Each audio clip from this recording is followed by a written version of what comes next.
Hi hello friends, ಎಲ್ಲರಿಗೂ ನಮ್ಮಮ್ಮನ ಅಡುಗೆಗೆ ಸ್ವಾಗತ. ನೀವೇನಾದರೂ ಹೊಸದಾಗಿ ನಮ್ಮ ಚಾನಲ್ನ ನೋಡ್ತಾ ಇದ್ದೀರಾ, ನಮ್ಮಮ್ಮನ ಅಡುಗೆ ಚಾನಲ್ ಸಬ್ಸ್ಕ್ರೈಬ್ ಮಾಡ್ಕೊಳ್ಳಿ, ಹಾಗೆ ಪಕ್ಕದಲ್ಲಿ ಬರುವ ಬೆಲ್ ಐಕನ್ನ ಕ್ಲಿಕ್ ಮಾಡ್ಕೊಳ್ಳಿ. ಇವತ್ತು ನಾನು ಮಾಡ್ತಾ ಇರುವಂಥ ರೆಸಿಪಿ ಮಾವಿನ ಹಣ್ಣಿಂದ ಜಾಮ್ ಮಾಡೋದು ಹೇಗೆ ಅಂತ ತೋರಿಸ್ಕೊಡ್ತಾ ಇದ್ದೀನಿ ಫ್ರೆಂಡ್ಸ್.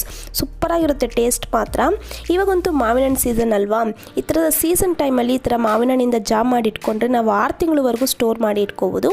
ಇವಾಗ ಮಾವಿನ ಹಣ್ಣು ಜಾಮ್ ಮಾಡೋದಕ್ಕೆ ಬೇಕಾಗಿರುವ ಇಂಗ್ರೀಡಿಯೆಂಟ್ಸ್ ಇಲ್ಲಿ ನಾನು 3 ಮೀಡಿಯಮ್ ಸೈಜು ಮಾವಿನ ಹಣ್ಣನ್ನ ತೊಗೊಂಡಿದ್ದೀನಿ. ಸಕ್ಕರೆ 1 ಕಪ್ಪಷ್ಟು ತೊಗೊಂಡಿದ್ದೀನಿ. ಏಲಕ್ಕಿ ಪುಡಿ 1/4 ಟೀ ಸ್ಪೂನಷ್ಟು ತೊಗೊಂಡಿದ್ದೀನಿ.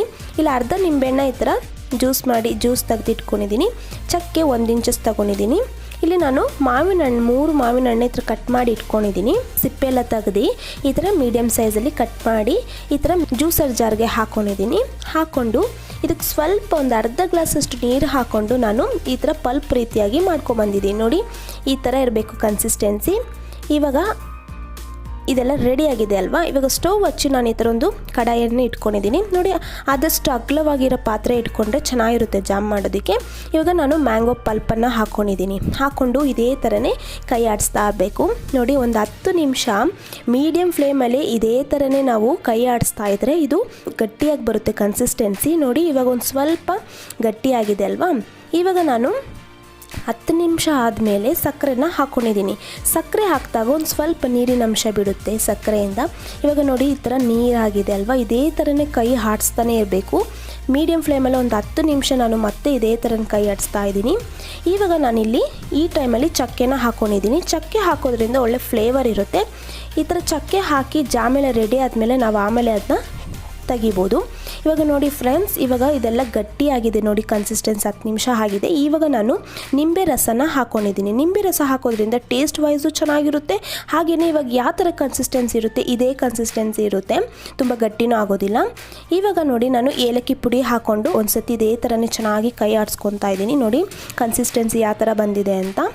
ಇವಾಗ ಒಂದು 2 ನಿಮಿಷ ಇದೇ ಥರನೇ ನಾನು ಕೈ ಆಡಿಸ್ತಾನೆ ಇರ್ತೀನಿ. ಗಟ್ಟಿಯಾಗಬೇಕು ಫ್ರೆಂಡ್ಸ್ ಇದು ಕನ್ಸಿಸ್ಟೆನ್ಸಿ. ಇವಾಗ ನೋಡಿ, ಈ ಥರ ಬರಬೇಕು ಕನ್ಸಿಸ್ಟೆನ್ಸಿ. ಇವಾಗ ಇದು ಕರೆಕ್ಟಾಗಿದೆಯಾ ಇಲ್ವಾ ಅಂತ ನಾವು ಒಂದು ಟೆಸ್ಟ್ ಮಾಡ್ಕೊಳ್ಳೋಣ. ಇವಾಗ ನಾನು ಇಲ್ಲಿ ಒಂದು ಪ್ಲೇಟ್ ಮೇಲೆ ಈ ಥರ ಒಂದು ಸ್ವಲ್ಪ ಈ ಥರ ಜಾಮ್ ಹಾಕ್ಕೊಂಡಿದ್ದೀನಿ. ಹಾಕ್ಕೊಂಡು ಪ್ಲೇಟ್ನ ಲೈಟಾಗಿ ಈ ಥರ ಬೆಂಡ್ ಮಾಡಿದಾಗ ಏನಿದೆ ಈ ಜಾಮು ಕೆಳಗಡೆ ಇಳಿಬಾರ್ದು, ಅಂದರೆ ಕೆಳಗಡೆ ಜಾರಬಾರ್ದು. ಅವಾಗ ಕರೆಕ್ಟಾಗಿದೆ ಅಂತ ಅರ್ಥ ಕನ್ಸಿಸ್ಟೆನ್ಸಿ. ಇವಾಗ ಜಾಮ್ ಎಲ್ಲ ರೆಡಿಯಾಗಿದೆ. ನಾನು ಸರ್ವಿಂಗ್ ಬೌಲಲ್ಲಿ ಹಾಕಿಟ್ಕೊಂಡಿದ್ದೀನಿ. ನೋಡಿ, ಎಷ್ಟು ಸಖತ್ತಾಗಿದೆ ಅಲ್ವಾ ಮ್ಯಾಂಗೋ ಜಾಮ್, ಎಷ್ಟು ಚೆನ್ನಾಗಿದೆ ಅಲ್ವಾ. ಈ ಥರ ಗ್ಲಾಸ್ ಜಾರ್ ಇತ್ತು ಅಂದರೆ ಇದರಲ್ಲೂ ಕೂಡ ನೀವು ಸ್ಟೋರ್ ಮಾಡಿ ಇಟ್ಕೋಬೋದು. ಮೊದಲು 1 ವಾರವರೆಗೂ ರೂಮ್ ಟೆಂಪ್ರೇಚರಲ್ಲಿ ಇಟ್ಕೊಂಡು 1 ವಾರ ಆದಮೇಲೆ ಒಂದು 6 ತಿಂಗಳವರೆಗೂ ನೀವು ರೆಫ್ರಿಜರೇಟರಲ್ಲಿ ಸ್ಟೋರ್ ಮಾಡಿ ಇಟ್ಕೋಬೋದು, ಏನು ಕೆಡೋದಿಲ್ಲ. ಇವಾಗ ನೋಡಿ, ನಾನು ಬ್ರೆಡ್ ಸ್ಲೈಸಲ್ಲಿ ಹಾಕಿ ತೋರಿಸ್ತೀನಿ ಎಷ್ಟು ಚೆನ್ನಾಗಿದೆ ಅಂತ. ಈ ಥರ ನೀವು ಮಕ್ಕಳು ಕೂಡ ಮಾಡಿಕೊಡ್ಬೋದು. ಈ ಥರ ಮಾಡಿ ಸ್ಟೋರ್ ಮಾಡಿ ಇಟ್ಕೊಂಡ್ರೆ ನೀವು ರೆಫ್ರಿಜರೇಟರಲ್ಲಿ ಯಾವಾಗ ಬೇಕೋ ಅವರಿಗೆ ಆವಾಗ ಈ ಥರ ಬ್ರೆಡ್ ಸ್ಲೈಸಲ್ಲಿ ಹಾಕಿ ಕೊಡ್ಬೋದು. ಹಾಗೆ ಚಪಾತಿಯಲ್ಲಿ ಕೂಡ ಈ ಥರ ರೋಲ್ ಮಾಡಿ ನೀವು ಕೊಡ್ಬೋದು, ಚೆನ್ನಾಗಿರುತ್ತೆ ಟೇಸ್ಟು. ನೋಡಿ, ಇವಾಗ ಬ್ರೆಡ್ ಸ್ಲೈಸಲ್ಲಿ ಹಾಕಿದ್ದೀನಿ, ಎಷ್ಟು ಸಖತ್ತಾಗಿದೆ ಅಂತ. ಸೂಪರಾಗಿರುತ್ತೆ ಫ್ರೆಂಡ್ಸ್, ಟೇಸ್ಟ್ ವೈಸ್ ಮಾತ್ರ ಹೇಳೋದೇ ಬೇಡ, ಸಖತ್ತಾಗಿರುತ್ತೆ. ನೀವು ಕೂಡ ಮನೇಲಿ ಒಂದ್ಸತಿ ಟ್ರೈ ಮಾಡಿ ಹೇಗೆ ಬಂತು ಅಂತ ಕಮೆಂಟ್ ಮಾಡಿ. ಹಾಗೆಯೇ ಈ ವಿಡಿಯೋ ಇಷ್ಟ ಆಗಿದ್ದರೆ ಫ್ರೆಂಡ್ಸ್ ಆ್ಯಂಡ್ ರಿಲೇಟಿವ್ಸ್ಗೆ ಶೇರ್ ಮಾಡಿ.